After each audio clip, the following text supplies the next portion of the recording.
maravilhosa! Está começando mais um episódio do podcast Entre Elas. Eu sou a Renata Souza, estou aqui com a Vanessa, com a Gabriela e com ela. Ela, que é formada em psicoterapia, neurociências, espiritualidade, teve a primeira formação em arquitetura e urbanismo. Uma arquiteta com desejo e o propósito de edificar a alma do ser humano. Seja muito bem-vinda, Lívia Espíndola. Prazer ter você aqui, Lívia. Muito obrigada. Primeiramente, eu gostaria de agradecer a presença de todas vocês. É muita alegria estar aqui e partilhar desse momento. E foi até interessante você falando sobre essas minhas formações.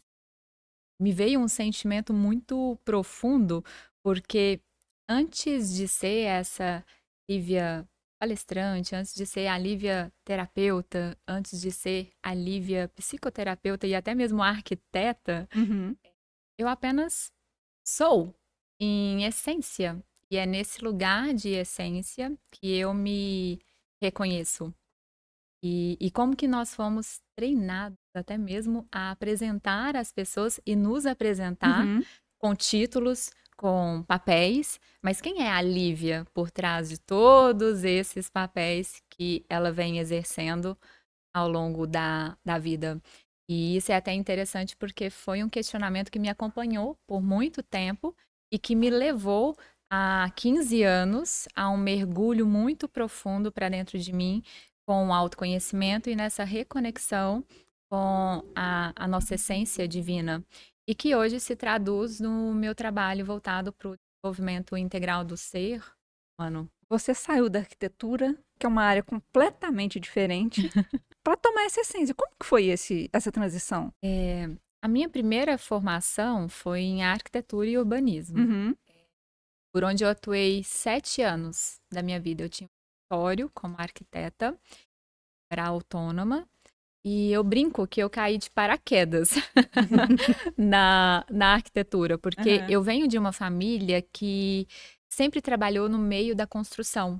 Então, meu pai, meu avô, seja com loja de material de construção, seja construindo prédios. Então, eu cresci nesse ambiente da construção civil.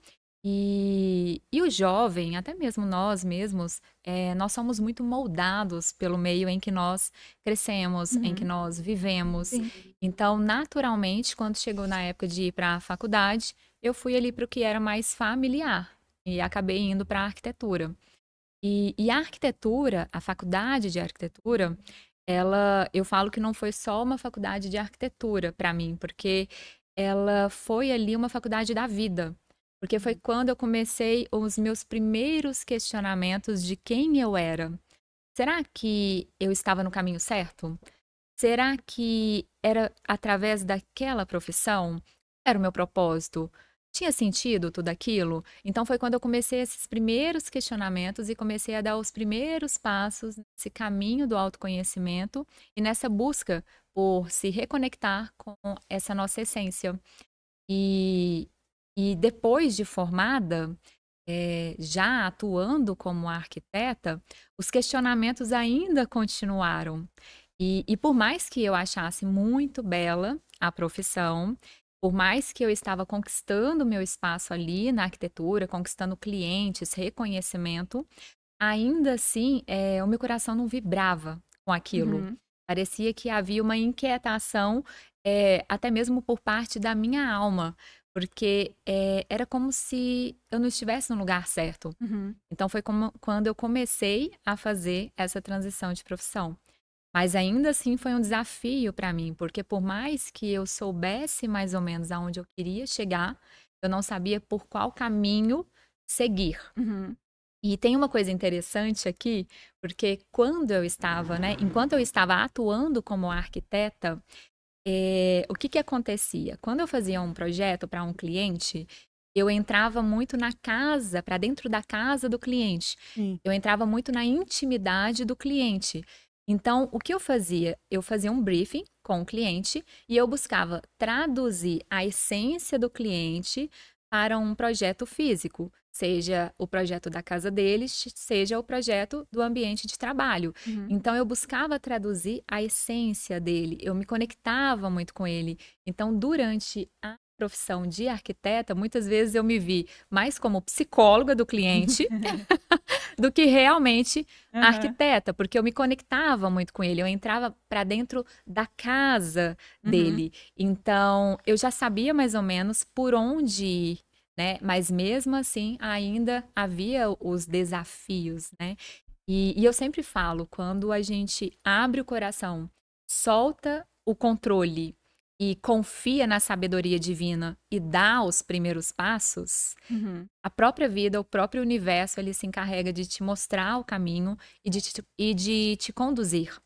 Mas para isso você precisa soltar o controle e confiar, e dar os passos. Mas eu acho que essa é a parte mais difícil, né? É soltar o controle. Soltar o controle e ter essa confiança. Isso. Né? Confiar na sabedoria divina, na sabedoria do universo, confiar que existe uma força maior que está nos conduzindo, mesmo quando a gente não tem todas as respostas. Como lidar com as emoções? Como lidar com todas as emoções sem se desconectar de si mesmo?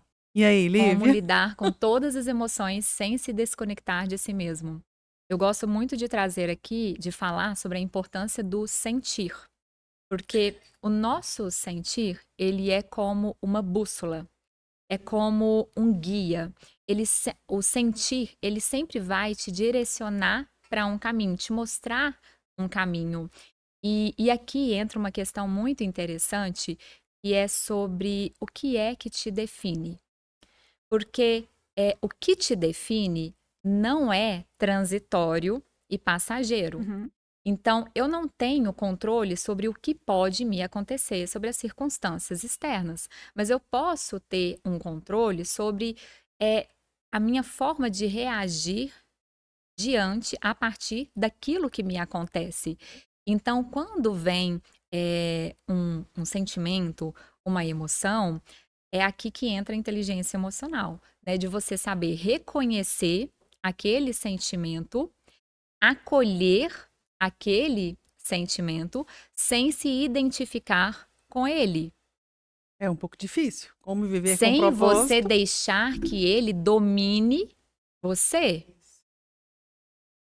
E a partir disso, você conseguir regular o impacto disso no seu corpo, na sua vida e nas suas decisões.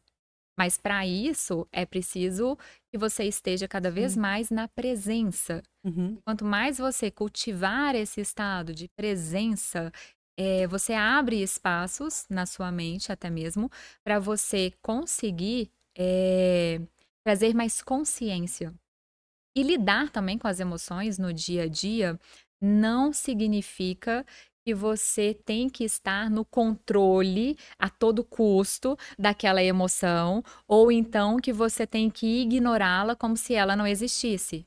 Não, você tem que percebê-la, saber reconhecê-la. Se você quiser, você pode até nomeá-la, porque isso também te ajuda.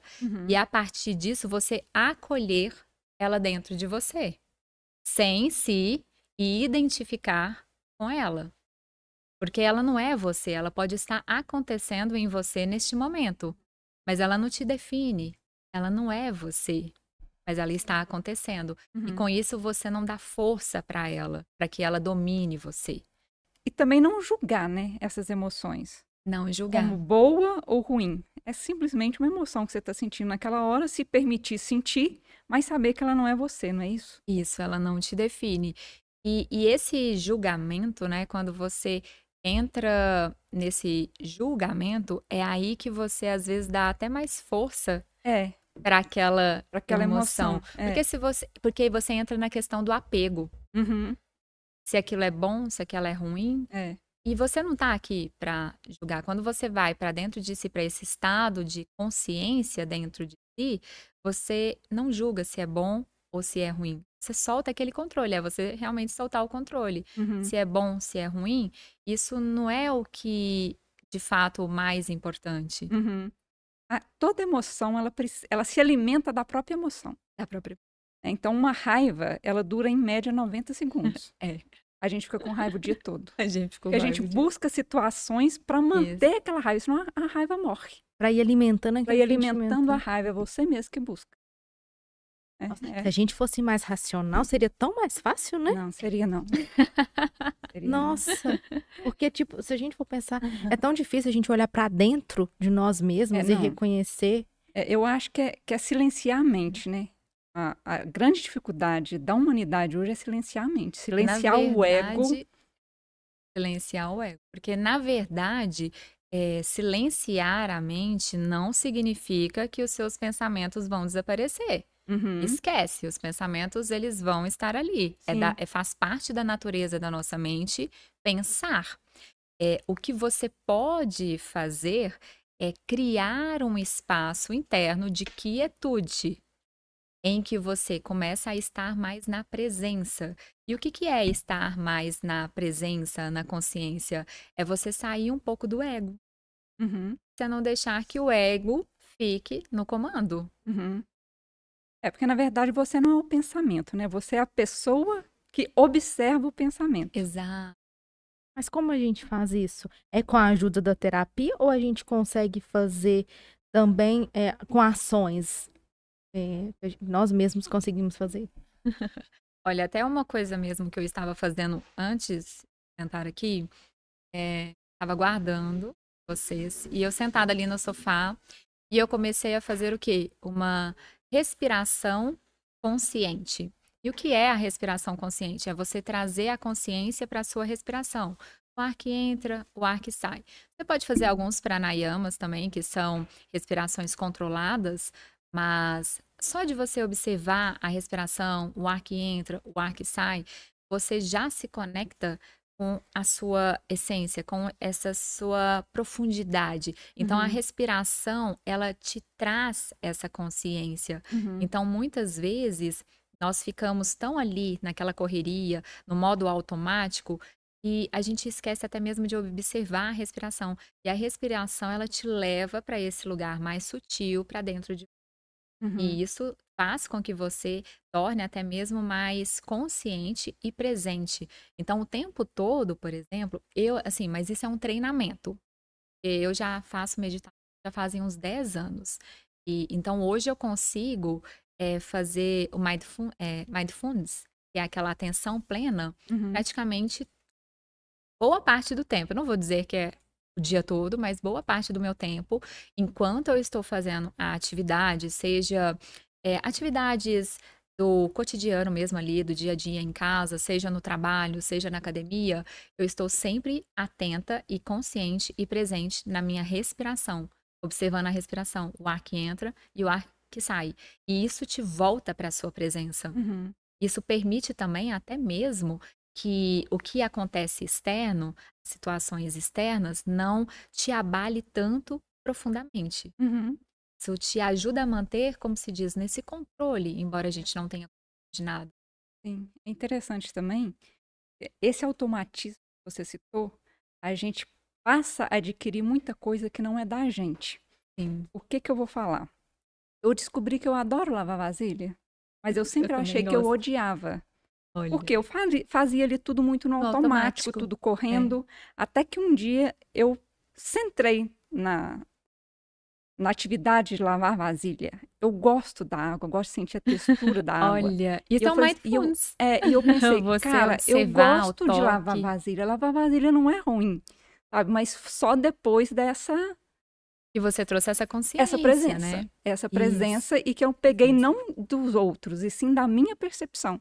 Peguei essa percepção do outro, que lavar vasilha era ruim, adquiri isso para mim na correria, realmente era ruim, mas quando eu entrei em estado de presença, eu percebi que não era ruim, que eu gostava daquilo. Interessante. Eu também gosto muito de fazer essas coisas de casa, assim. Uhum.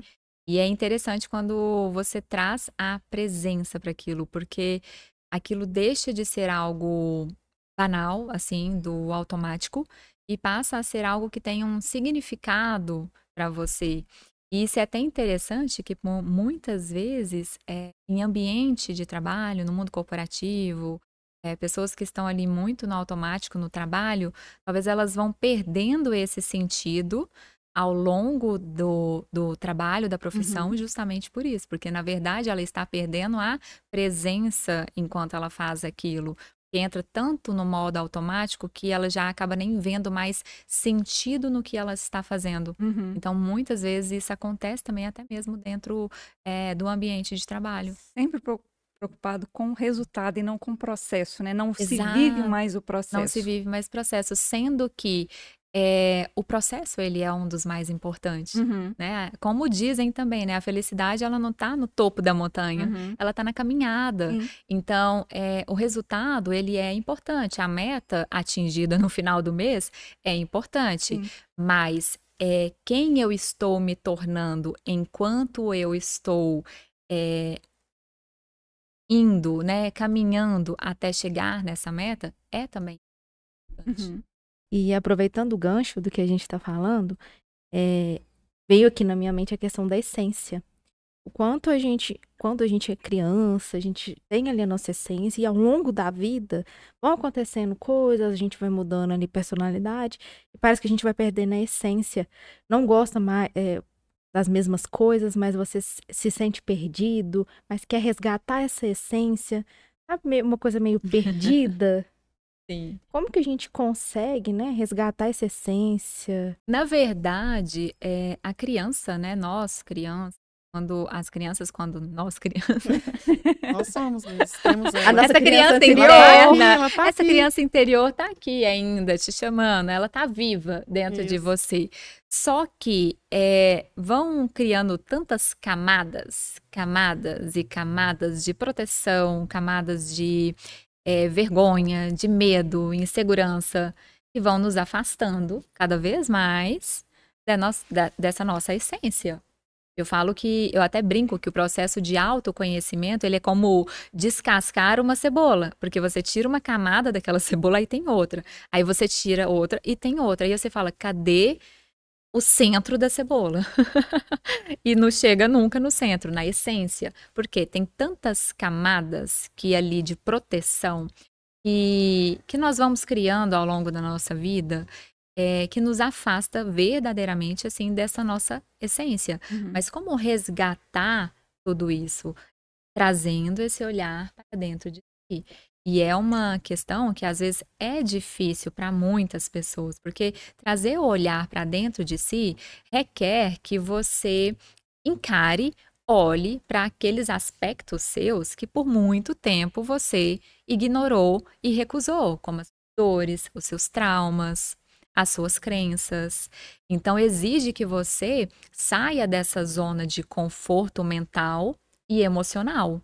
E muitas vezes, na maioria das vezes não, todas as vezes, o orgulho nos impede de acessar esse nosso verdadeiro ser. Porque o orgulho, ele acha que ele faz com que nós acreditamos que nós não precisamos de mudar. Porque lidar com as nossas fragilidades é sinal de fraqueza, sendo que não é verdade. Sendo que as nossas fragilidades é a porta para essa nossa cura.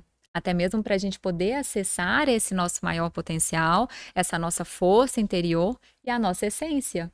Então tem que ter esse mergulho interno, mas exige humildade, coragem e muita verdade, olhar para si com verdade mesmo, reconhecendo que precisa ali ser trabalhado, curado, liberado para você conseguir abrir espaço em meio a tantas camadinhas de proteção que a gente foi colocando em volta de si, para você poder despertar e acessar essa sua força interna, essa sua verdadeira essência. E geralmente é sobre isso, quando o cliente te procura? Sim, Ele a busca... maioria dos clientes, eles me procuram buscando exatamente maior clareza, buscam essa reconexão com a essência, alinhar quem elas são com o que elas fazem. Então, essas são as maiores procuras. Em relação a mito, você sente que tem algo assim que é bem forte, assim, que as pessoas chegam falam pra Pegando você? como gancho o que nós estamos conversando, um dos mitos que tem muito é sobre exatamente isso. Que, porque esse negócio de reconectar com a essência, de olhar pra dentro, isso aí é pra quem tem para quem tem tempo. Pra coisa de gente rica, coisa de gente que tem tempo pra fazer. Eu não tenho tempo. Eu não tenho tempo. Então, esse é um dos mitos que tem, porque eles acham que, pensam que isso de voltar para a essência é muito poético, é algo muito distante, sendo que, na verdade, não é. Está no alcance, né? Está no alcance de todos nós. Só basta que você tenha essa coragem de se olhar para dentro de si e viver esse processo, porque quando esse processo ele é vivido com profundidade, tudo se transforma na vida. Então, eu falo por experiência própria, eu já estou nessa caminhada já fazem 15 anos. Então, olhar para dentro de si, buscar essa reconexão, não é algo tão distante, não é algo para quem tem tempo, ou coisa de gente rico, mas está disponível para todos. Basta que você tenha essa vontade, você queira. Mas é muito desafiador. Muito desafiador. Por que é tão necessário? É exatamente isso que eu trouxe. Essa questão de que exige você olhar para essas questões que talvez você tenha ignorado por muito tempo na sua vida. Então, é mais fácil você colocar a culpa e a responsabilidade no outro do que você assumir a responsabilidade pelas coisas que te acontecem. E aí, quando você fica sabendo que a responsabilidade é sua, Dói. dói. Quando dói, você não quer nada que dói. Você quer viver Mas no escuro, aí né? Prefere entra a viver no questão do escuro. sentir, né? Porque a dor, ela vai te direcionar. Ao invés de você se tornar refém da dor, você coloca ela, você torna ela o seu guia para te direcionar por qual caminho você tem que seguir, o que você tem que fazer, o que te falta reconstruir dentro de si mesmo, trabalhar e curar e ressignificar dentro de você para que você possa se libertar daquilo. Eu acho que Então. a palavra é essa, ressignificar. E não existe o ruim e o bom que aconteceu. Existe o fato que aconteceu e a forma que você lida com ele. Isso? Sim, é como você escolhe o que você faz com aquilo que te acontece, né? É Uhum. como fazer um limão passa de um limão uma limonada. E até lembrei aqui também que tem uma história muito linda de como que a ostra faz a pérola. Vocês já viram? Uhum. É muito lindo, né? Que é mais ou menos isso, né? Isso. Através da dor, entrou um grãozinho de areia ali naquela ostra. E o que causava dor, causava incômodo inicialmente, o que ela fez? Ela produziu a própria matéria que ela coloca para proteção, acho que do casco, assim, externamente, ela começou a cobrir aquele grãozinho de areia que entrou, que inicialmente estava incomodando ela. E foi colocando camadinhas desse próprio produto que ela faz, né? Como uma forma de amor mesmo. Ela foi acolhendo aquele grãozinho que estava causando dor nela. E depois, no tempo determinado, ela se tornou numa grande pérola maravilhosa. Sabe o que eu fico pensando também? Outra coisa. A gente faz tanta coisas, assim, ao mesmo tempo, e pensa nesse pensamento acelerado. E o que fazer, Lívia, quando a gente sente, assim, que nada tá fazendo sentido? Você sabe que faz sentido, mas chega num ponto, assim, que você sente, assim, nossa, nada do que eu faço tá fazendo sentido. Quando você falou, me veio muito sobre propósito. Sobre o propósito, porque às vezes foi até o que eu trouxe aqui com relação à questão do trabalho. Às vezes a gente entra no modo automático, a gente perde o sentido até mesmo do que nós estamos fazendo ali, porque a gente nem sabe o que a gente está fazendo. Está tão no automático, e aí me veio muita questão do propósito, porque às vezes a gente fala, ai, não estou vendo mais sentido na vida, eu estou tão sem propósito. E aí entra uma coisa muito profunda, porque às vezes o que te falta nem é um sentido para a coisa, nem é um propósito, mas o que te falta é amor. Sabe por quê? Porque o amor é o que nos coloca em direção ao outro.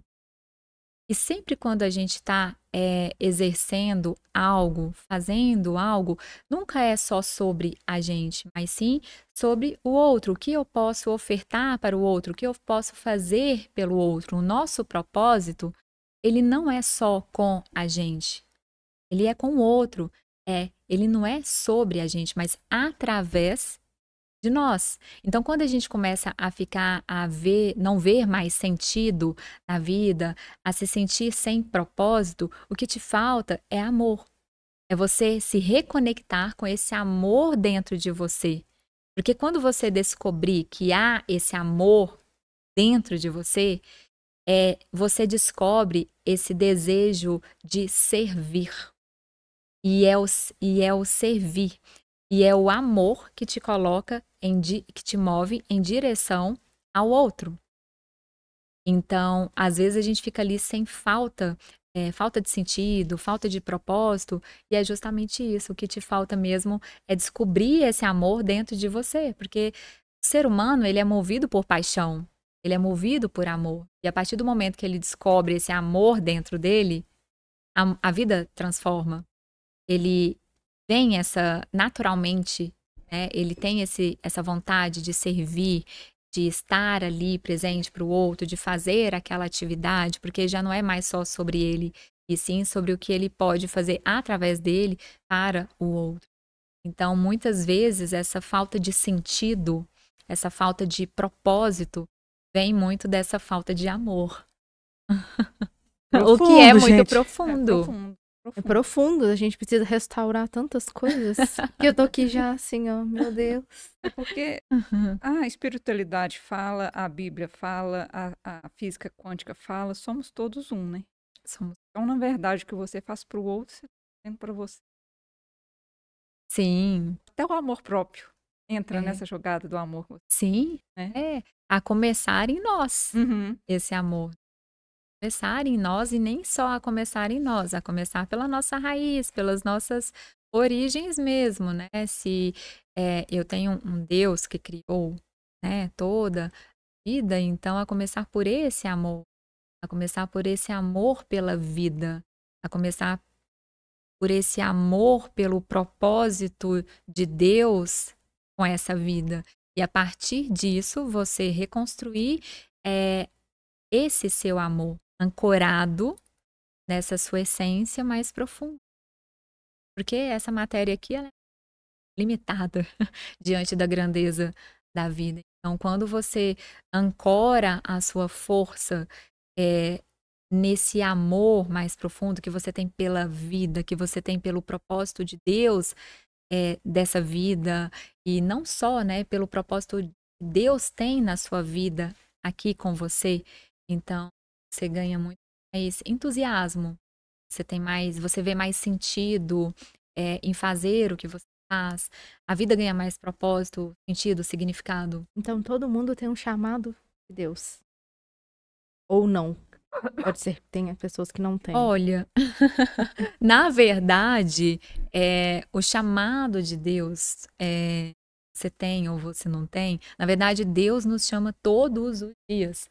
Nós é que não estamos tanto atentos assim para reconhecer o chamado dele. Porque às vezes a gente fica esperando algo muito grandioso acontecer. Sendo que, na verdade...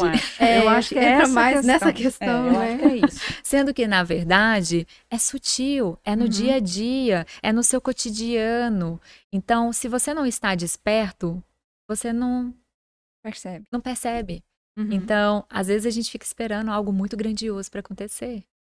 Sendo que o milagre, você já é um milagre, você já é um grande acontecimento.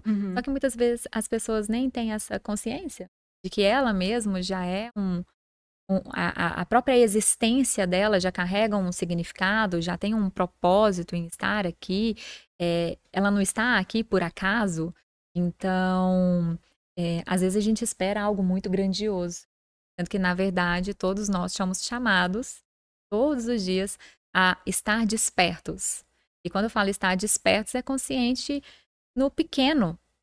Esperar sempre algo grandioso, um milagre acontecer. Uhum. Eu acho que falta esse olhar. Falta esse olhar, exatamente. É você desenvolver esse olhar mais sutil pela vida. E encontrar a magia da vida, né? Uhum. Eu acho que isso se perde muito com o dia a dia. A gente foca muito nas coisas do dia a dia, né? Isso vai Muito. passando, percebido, às vezes passa ali o dia todo, você fez várias coisas e não parou nem um momento para pensar em tudo que você fez. Como você fez, o que que aconteceu ali. Agradecer a Deus primeiro por você estar acordando, podendo respirar, ter um teto. A gente vai muito pra assim, já sai fazendo tudo.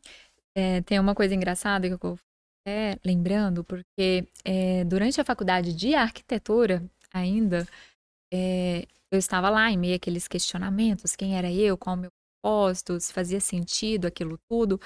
E eu tive um momento assim em que eu me resguardei, em que eu fiquei assim um pouco para baixo. E foi quando eu comecei, o que eu fazia? Eu ia a pé para a faculdade ficava uns 3 quarteirões da minha casa. Então, eu acordava e eu dava bom dia para tudo e para todos. E era assim, para a árvore, para o pássaro, para o carro, para as flores. Então, eu ia andando do percurso da minha casa até a faculdade, eu ia. Bom dia, vida. Bom dia, céu. Bom dia, pássaros. Bom dia, carro. Bom dia, pessoa. E eu fui dando bom dia para todo mundo. Eu ficava igual uma louca andando. E aí eu comecei a desenvolver isso. E é um treino, você faz um treino, né? Todos os dias eu ia a pé para a escola, para a faculdade e dava bom dia para tudo e para todos. Pássaros, carro, se caía uma florzinha da árvore na minha frente, obrigada, Deus, por esse presente lindo, essa flor. E aí eu pegava a flor. Então, assim, eu começava a enxergar a beleza da vida. Porque às vezes a gente acha que a gente tem que estar lá em Maldivas para enxergar a beleza. Sendo que a gente tem que começar a enxergar a beleza no cotidiano. É no seu dia a dia, é do seu caminhar da sua casa até o trabalho que você tem que enxergar a beleza. Não é só quando você está na praia ou quando você faz uma viagem. E é aí que você entra no fluxo da vida. E o próprio universo vai começar a te responder, porque à medida que você vai conversando com ele e se relacionando com ele, porque Deus, ele está em tudo e em todos. Então, a vida, né? Então, quando você se relaciona com a vida, você se relaciona com essa fonte divina que criou todo o universo e ela passa a te responder. Então, durante a faculdade, eu desenvolvi isso. Eu comecei a buscar enxergar a beleza no cotidiano. Eu abria a janela, eu morava em Belo Horizonte, talvez estivesse tudo nublado. Aquele monte de carro, a parede do meu quarto dava direto para outro prédio, mas eu buscava enxergar a beleza naquilo. Às vezes caía uma gotinha assim, ó, de chuva e eu falava, nossa, que lindo, que poético, começar a ver poesia. E aí foi até engraçado que foi quando eu comecei a fazer muitas fotos, eu comecei a criar gosto pela fotografia. E eu comecei a fotografar natureza, a vida, tudo, e eu falava que era poesia do olhar. É justamente isso, você enxergar a beleza em meio ao caos, em meio à correria do dia a dia. E às vezes a gente, no modo automático, a gente se desconecta disso. E até mesmo isso nos desconecta da nossa essência. Porque se você tá ali enxergando beleza no simples, você consegue manter viva essa sua criança interior. Porque a criança vê beleza em tudo. Para ela tudo é felicidade, tudo é alegria. Sim. É beleza até no caos, né? Você Beleza já no reparou caos. depois da chuva, o tanto que fica bonito? Eu O vejo beleza arco-íris, no né? caos. É um dia bonito. Eu acho bacana. Mas tem que desenvolver esse olhar. Porque se você não tem esse olhar, se você não treina esse olhar mais expandido, de começar a enxergar a beleza, realmente você ainda está muito condicionado àquela mente, aquele ego, tem muita rancor, muita dor, muita tristeza. É difícil sozinho você conseguir, às vezes, desenvolver esse olhar pela vida. Você vê que a gratidão naquela escala, até que a Claudinha estava falando, que a gratidão é uma das maiores, né? Muito. A energia. Gratidão pode até curar, né? Traz um estado diferente, uma vibração diferente. E eu mesma, assim, não sempre, todos os dias, mas pelo menos ao levantar, antes de levantar da cama, eu sempre agradeço pela vida. Pelo menos agradecer pela vida, eu agradeço. E isso já tem muito tempo. Antes de levantar. Não precisa escrever 10 motivos de gratidão. Não é isso que eu ia falar. Eu acho que a gratidão não é nem nesse sentido de agradecer o tempo todo, mas o simples fato de você ver beleza na coisa, você já está sendo grato. Você já está sendo grato, né? E é uma coisa muito natural, vem de dentro. Vem de não dentro. É aquela gratidão forçada. Não. Porque não tá na escrita, né? Tá no sentir, é a intenção. Isso. Então, é exatamente. Não adianta você falar, sou grato por isso, grato por aquilo, se não tiver emoção. Né? Por isso que, através de você passar a enxergar a beleza na vida, no cotidiano, no dia a dia, isso às vezes te traz mais gratidão do que você ficar ali escrevendo 10 motivos de gratidão. E agora eu tenho uma curiosidade. Não sei se você vai poder falar sobre isso, né? Ai, ai, ai. O seu nome é Lívia normal. Ai, o meu nome. O seu nome. O meu nome é Lívia sem Y, né? Ali de nascença é Lívia com I. O Y ele veio depois. Mas não foi numerologia, não foi nada assim mesmo.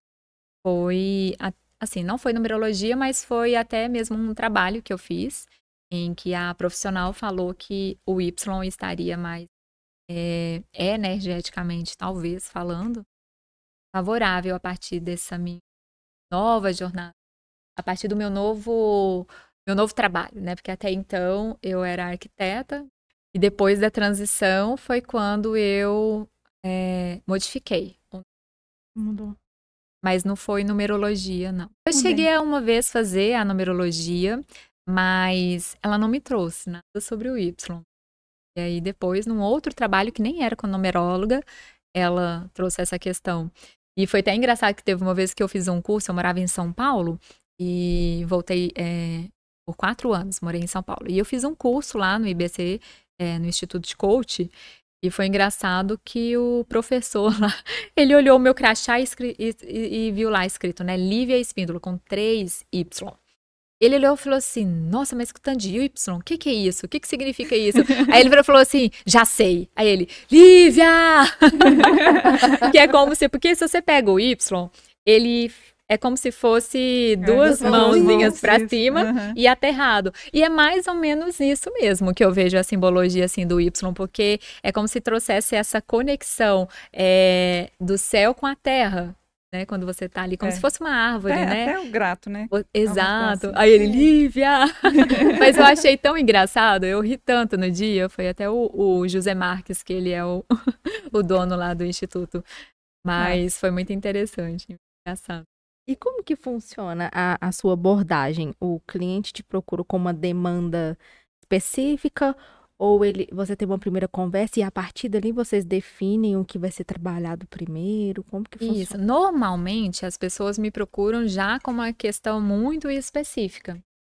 Só que é claro que a partir daquela questão específica vai se desenrolando várias outras.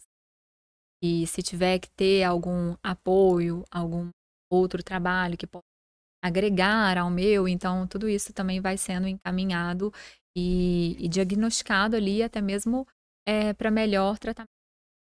Mas a maioria dos casos, eles já vêm com algo muito específico, algo que talvez eles estejam passando ali naquele momento. Mas eu também faço um trabalho numa ONG lá de São Paulo, que é de mães atípicas. É uma ONG que chama Instituto AMI, que são que atende mães que têm filhos atípicos. Lá eles falam atípicos, mas a maioria tem autismo, ou até mesmo alguma síndrome muito particular deles. Então eu já faço um trabalho nessa ONG há 2 anos. Aí lá é diferente. Lá eu dou suporte para essas mães que muitas vezes se anulam ali diante da situação, porque elas ficam muito dependentes da criança e às vezes perde sentido, são ansiosas, né?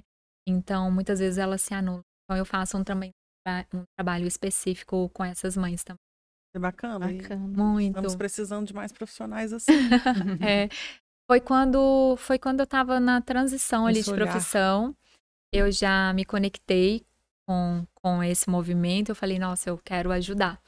E na época, eu peguei até mesmo também como como eu diria, como fala? Não é um treinamento, é Estágio? um estágio.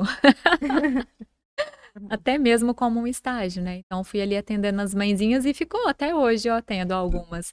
Mas quando é de ONG, assim, tem uma rotatividade. Então, de 4 em 4 meses, tem uma rotatividade para dar oportunidade para outras mães. E na sua opinião, o que que muda quando a gente coloca o ser antes do ter e do fazer? Tudo, na verdade, tudo.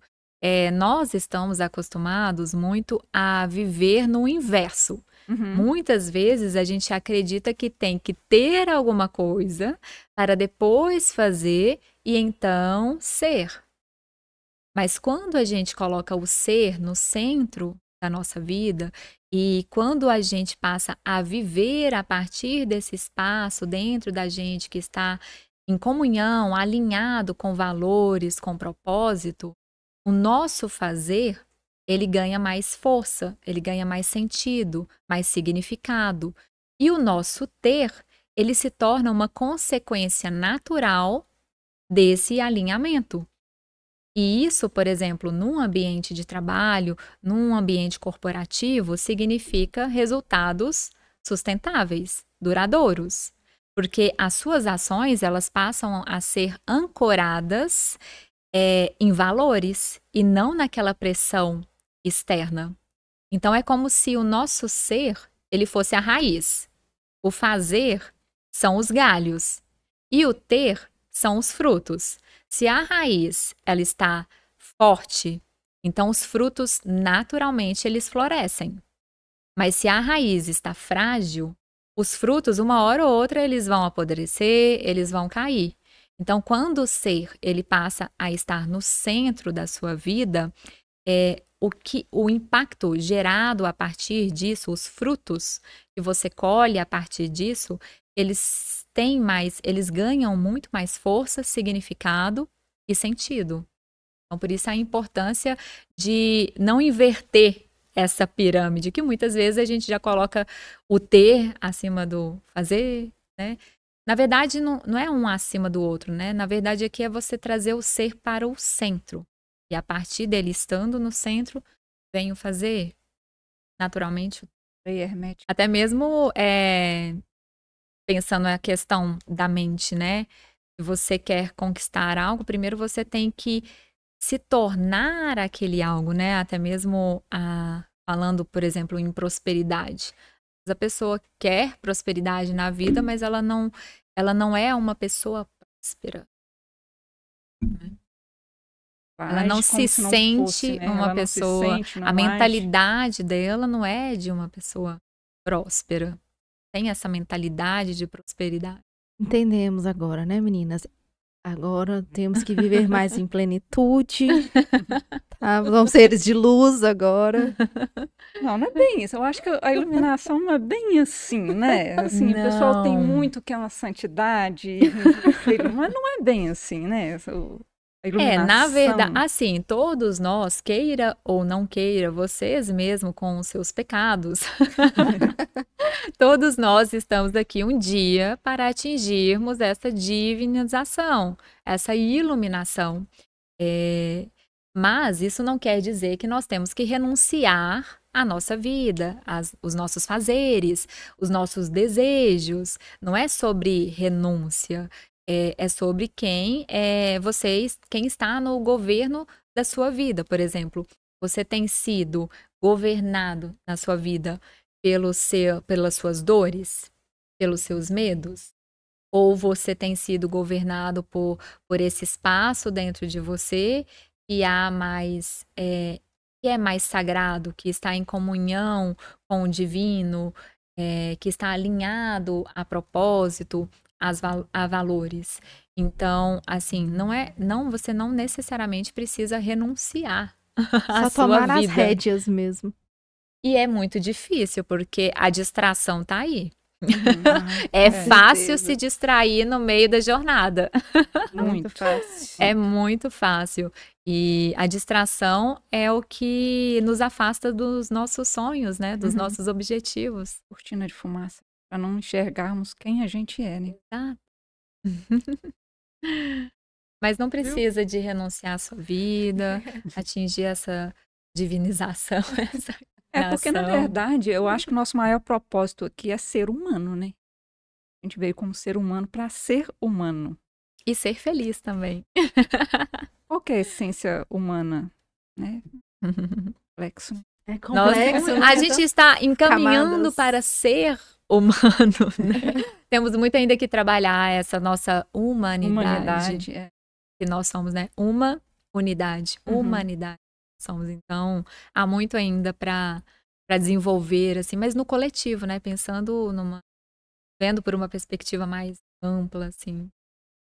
E não é, mas assim, se cada uma de nós fazer o nosso trabalho, termos a nossa responsabilidade, assumir essa nossa responsabilidade social, né, como parte integrante dessa humanidade que nós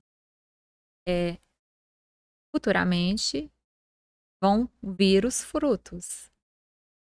Olha, isso é uma construção. Então, o que a Uhum. gente está fazendo aqui hoje vai ser colhido hoje para gerações futuras.